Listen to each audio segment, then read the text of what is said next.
இப்போ ராகுல் வெடி வயசு 35 ஒரு 159 சென்டிமீட்டர் ராசி மேஷம் நட்சத்திரம் கிருத்திகை 1ஆம் பாதம் சம்பூரிய சமூகத்தை சேர்ந்தவங்க தனியார் கம்பெனியில் வேலை பார்க்குறாங்க. சம்பளம் மாதம் 20,000 வாங்கிட்டு இருக்காங்க. கொடுப்ப சகோதரி யாரும் கிடையாது, சகோதரி ஒருத்தவங்க இருக்காங்க. நாமக்கல் மாவட்டத்தை சேர்ந்தவங்க இந்த பின்னரம் பிடிச்சிருந்தாங்க விருப்பத்தை நீங்கள் கமெண்ட்ல சொல்லிடுங்க. என் பேர் சக்தி வயசு 28 ஒரு 159 சென்டிமீட்டர் ராசி வரிசைகள் நட்சத்திரம் கேட்டை காடவராய சமூகத்தை சேர்ந்தவங்க அரசாங்க வேலை பார்க்குறாங்க. சம்பளம் மாதம் 45,000 வாங்கிட்டு இருக்காங்களா. கொடுப்ப சகோதரி யாரும் கிடையாது, சகோதரி 3 பேர் இருக்காங்க. சிவகங்கை மாவட்டத்தை சேர்ந்தவங்க இந்த பின்னரம் பிடிச்சிருந்தாங்க விருப்பத்தை நீங்கள் கமெண்ட்ல சொல்லிடுங்க. எங்கள் பேர் ஸ்னேகா வயசு 33 ஒரு 165 சென்டிமீட்டர் ராசி மேஷம் நட்சத்திரம் பரணி காளிங்கரையா சமூகத்தை சேர்ந்தவங்க அரசாங்க வேலை பார்க்குறாங்க. சம்பளம் மாதம் 42,000 வாங்கிட்டு இருக்காங்களா. கூட சகோதரி யாரும் கிடையாது, சகோதரி ஒருத்தவங்க இருக்காங்க. தூத்துக்குடி மாவட்டத்தை சேர்ந்தவங்க இந்த பின்னரம் பிடிச்சிருந்தாங்க விருப்பத்தை நீங்கள் கமெண்ட்ல சொல்லிடுங்க. எங்கள் பேர் தீப்தி வயசு 30 ஒரு 162 சென்டிமீட்டர் ராசி மகரம் நட்சத்திரம் வீட்டம் 2ஆம் பாதம் காளிங்கரையா சமூகத்தை சேர்ந்த தனியார் கம்பெனியில் வேலை பார்க்குறாங்க. சம்பளம் மாதம் 13,000 வாங்கிட்டு இருக்காங்க.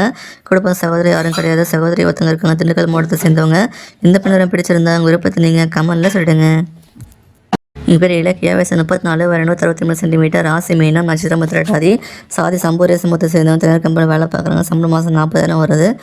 கூட பிறந்த சகோதர பையன் யாரும் கிடையாது, சகோதரி யாரும் கிடையாது. கரூர் மாவட்டத்தை சேர்ந்தவங்க இந்த பின்னரம் பிடிச்சிருந்தாங்க விருப்பத்தை நீங்கள் கமெண்ட்ல சொல்லிடுங்க. இப்போ தம்பியந்தி வயசு 28 ஒரு 162 சென்டிமீட்டர் ராசி கண்ணி நட்சத்திரம் மஸ்தம் கச்சரை சமூகத்தை சேர்ந்தவங்க தனியார் கம்பெனியில் வேலை பார்க்குறாங்க. சம்பளம் மாதம் 45,000 வாங்கிட்டு இருக்காங்களா. குடும்பம் சகோதரர் 3 பேர் இருக்காங்க. சகோதரி யாரும் கிடையாது, தருமபுரி மாவட்டத்தை சேர்ந்தவங்க இந்த பின்னரம் பிடிச்சிருந்தாங்க விருப்பத்தை நீங்கள் கமெண்ட்ல சொல்லிடுங்க.